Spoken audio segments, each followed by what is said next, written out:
James Hunt, Niki Lauda, Gilles Villeneuve, Didier Pironi, des pilotes iconiques. Petit retour en arrière cette semaine. On continue sur la série des duels et des rivalités mythiques de la Formule 1. Petit focus sur ces deux duels des années 70 et 80. C'est parti. Et on commence avec notre premier duo de pilotes, James Hunt, Niki Lauda. On est sur deux personnages complètement différents. D'un côté, James Hunt, un pilote excentrique, un fêtard invétéré. Il fume comme un pompier, il multiplie les conquêtes avec son fameux pins Sex is the breakfast of the champions. Et de l'autre, on a Niki Lauda, un homme qui donne une image plutôt froide, un pilote rigoureux, à la recherche de la perfection, qu'on surnommera d'ailleurs plus tard le computer. Et pourtant, ces deux pilotes complètement différents ont une passion commune, le sport auto et plus particulièrement la Formule 1. Et les deux pilotes, ils auront l'occasion de se croiser pour la première fois en formule de promotion, notamment en F3 où ils disputent des courses ensemble, donc ils se croisent dans les paddocks puisqu'ils vont de course en course, de pays en pays. Et une amitié va se créer entre ces deux-là qui pourtant tout opposent. En F1, Niki Lauda fait ses débuts lui en 1971. Il rejoint la discipline reine par la petite porte puisqu'il avait à l'époque pas un sou en poche. Sa famille ne voulait pas qu'il devienne pilote automobile, donc c'était à lui de financer sa carrière tout seul. James Hunt lui fait ses débuts 2 ans plus tard en 73 au sein de l'équipe March. Et les premiers affrontements entre ces deux-là vont se passer pour la victoire en 1975 et plus particulièrement au Grand Prix des Pays-Bas. À Zandvoort, l'escape de James Hunt est très en verve, il part 3ème sur la grille, Niki Lauda lui en pole position. Sauf que les conditions climatiques sont un petit peu changeantes, le début de course se passe sous la pluie, puis la piste va en s'asséchant. James Hunt s'arrête très tôt, ce qui lui permet ensuite plus tard dans la course de prendre la tête. Sauf que Niki Lauda, il a une Ferrari, il fait une année incroyable en 75, la voiture est complètement au-dessus du lot, donc le pilote autrichien va remonter, mais James Hunt ne s'en laisse pas compter, il a entre ses mains potentiellement sa première victoire en F1, et il va remporter la course avec seulement 1 seconde d'avance sur Lauda, mais on sent déjà en cette année 75 que c'est les premiers prémices de ce duel mythique. Et en 76, Niki Lauda, il va connaître un début de saison tonitruant, comme il a terminé l'année 75, puisqu'en 9 Grands Prix, il va remporter pas moins de 5 courses, terminer sur 8 podiums et connaître un seul abandon. En face, James Hunt, lui, il a rejoint une nouvelle équipe, l'équipe McLaren. Il a pris la place du double champion du monde Emerson Fittipaldi. Son début de saison est un peu plus calme. Il parvient quand même à remporter 2 courses, le Grand Prix d'Espagne et le Grand Prix de France. Mais le destin va en décider autrement. Au Grand Prix d'Allemagne 76, Niki Lauda va connaître un accident tragique. Il perd le contrôle de sa Ferrari qui percute les glissières de sécurité. Elle s'embrase instantanément. Des pilotes viennent lui prêter main forte pour le secourir, mais il sera grièvement brûlé et il reçoit même l'extrême onction. Niki Lauda se remet de ses blessures à l'hôpital. Pendant son absence, James Hunt lui parvient à remporter 2 courses, le Grand Prix d'Allemagne et le Grand Prix des Pays-Bas, ce qui fait qu'il revient au championnat. Lauda parvient miraculeusement à revenir au Grand Prix d'Italie seulement 37 jours après son accident. Il a fait preuve d'un courage sans faille, mais évidemment il est diminué. Du coup, James Hunt parvient encore à remporter 2 courses, le Grand Prix du Canada et le Grand Prix des États-Unis Est, ce qui fait qu'évidemment au championnat, il recolle et les deux pilotes vont s'affronter lors de la dernière manche qui aura lieu au Japon sur le circuit de Fuji. Mais au Japon, c'est l'apocalypse, la piste est noyée sous les eaux, elle est en plus extrêmement dangereuse. Les pilotes décident de se réunir juste avant le Grand Prix pour échanger, savoir s'ils vont participer à l'épreuve ou non. Ils décident finalement de le faire, sauf que Niki Lauda, il a évidemment encore en tête son traumatisme vécu au Grand Prix d'Allemagne, et au bout de 3 tours, il préfère mettre pied à terre, il se retire volontairement, et évidemment il renonce aussi par la même occasion à ses chances de devenir champion du monde. En face, James Hunt, lui, il est en tête pendant les 3 quarts de l'épreuve, sauf qu'à quelques tours du but, son pneu avant gauche se dégonfle, il doit retourner au stand pour changer ses pneus, il le fait, il va remonter ensuite petit à petit, sauf que lui, dans sa tête, il a perdu le titre, sauf qu'il va réussir à accrocher la 3e place qui lui permet de devenir pour la première fois champion du monde de Formule 1 en cette année 76 pour 1 point face à Niki Lauda.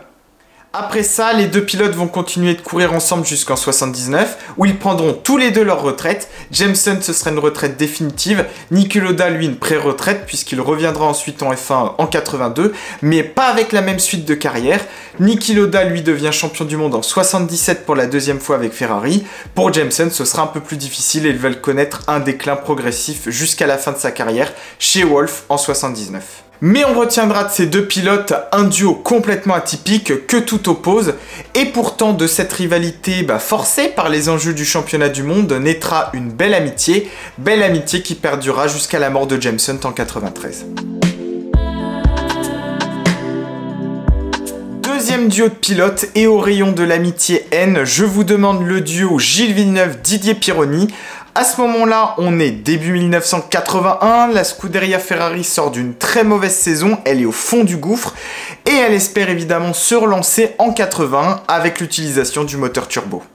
Et au cours de cette saison, Villeneuve va réaliser une très belle année. Il va remporter pas moins de 2 courses en Espagne et à Monaco sur des circuits qui en plus en principe n'avantagent pas le moteur turbo. Mais en parallèle, Pironi va connaître une première année chez les Rouges assez délicate. Il va mener un temps le Grand Prix de Saint-Marin et le Grand Prix de Belgique. Mais sur toute l'année, il ne finit pas mieux que 4e alors que son équipier lui a remporté 2 courses. Villeneuve a donc clairement l'avantage sur cette première année. Faut dire aussi qu'il connaît bien l'équipe, il court pour elle depuis 1978. En tout cas, tout ça, ça n'entache pas leur relation puisqu'ils s'entendent très bien, ils sont proches, ils sont amis, ils ont le même goût du risque, le même goût du sport. Faut dire aussi qu'ils sont de la même génération, mais ils n'en sont pas moins rivaux sur la piste et Pironi, il a sans doute été un petit peu titillé dans son orgueil de s'être fait dominer par son coéquipier sur cette première année et il a sans doute envie d'une revanche pour l'année suivante en 82. Et le Français, il va prendre une toute autre mesure l'année suivante, politique dans un premier temps, puisqu'il va prendre la tête du syndicat des pilotes lors de la grève au Grand Prix d'Afrique du Sud à Kyalami contre un projet de super licence, et aussi sportivement, parce qu'il sent qu'il a une chance à saisir, la nouvelle Ferrari, la 126 C2, a un énorme potentiel. Après des premiers Grands Prix un peu poussifs, Ferrari et la F1 se rendent en Europe, à Saint-Marin. Le contexte politique est toujours assez difficile puisque la F1 vit des querelles entre pouvoirs sportifs mais aussi écuries. Bilan, on se retrouve avec 14 voitures sur la grille de départ, les autres le boycotteront. On a donc les Ferrari et les Renault équipés de moteurs turbo, mais aussi d'autres équipes poussées par leurs sponsors italiens, Tyrrell, Toleman, Alfa Romeo et Osella parce que ça reste aussi un Grand Prix en Italie, mais aussi l'équipe ATS qui voit une grande chance de marquer des points. Pour Ferrari, c'est une sacrée aubaine, l'aubaine de se mettre en avant sur ses terres. Faut dire aussi que la voiture est performante, il y a à côté de ça les Renault le sont tout autant, mais elles sont aussi beaucoup moins fiables.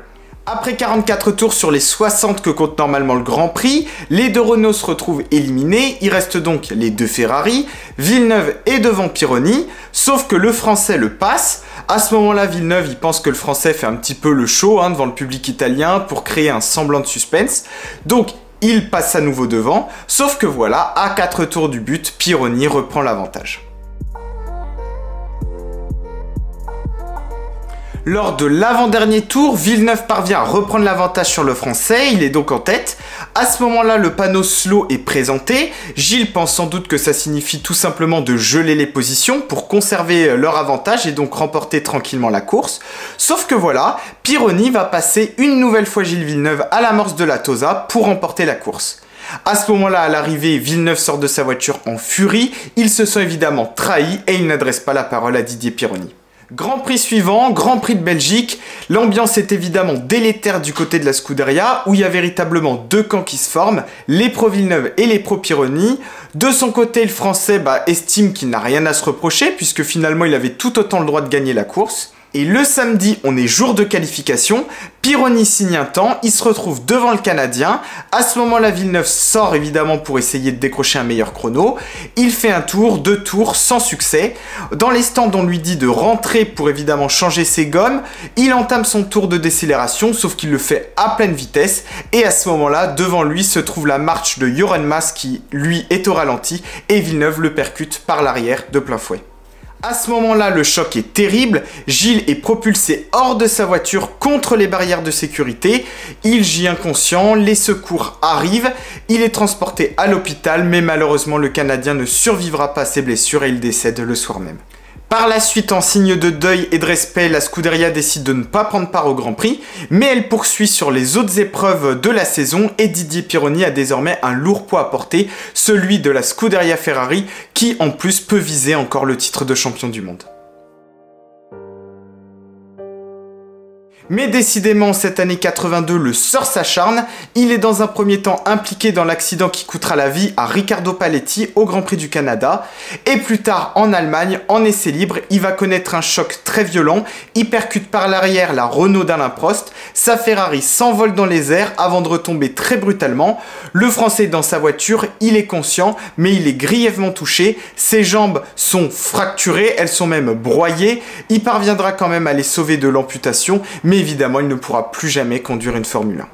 Il essaiera par la suite d'effectuer quelques essais dans l'espoir de revenir, mais il ne pourra évidemment jamais y parvenir. En tout cas, ces circonstances dramatiques, elles nous rappellent aussi que la F1 c'est un sport de risque et que les pilotes conduisent parfois au péril de leur vie. En tout cas, ça nous prive de 2 pilotes qui auraient bien pu devenir champions du monde de F1.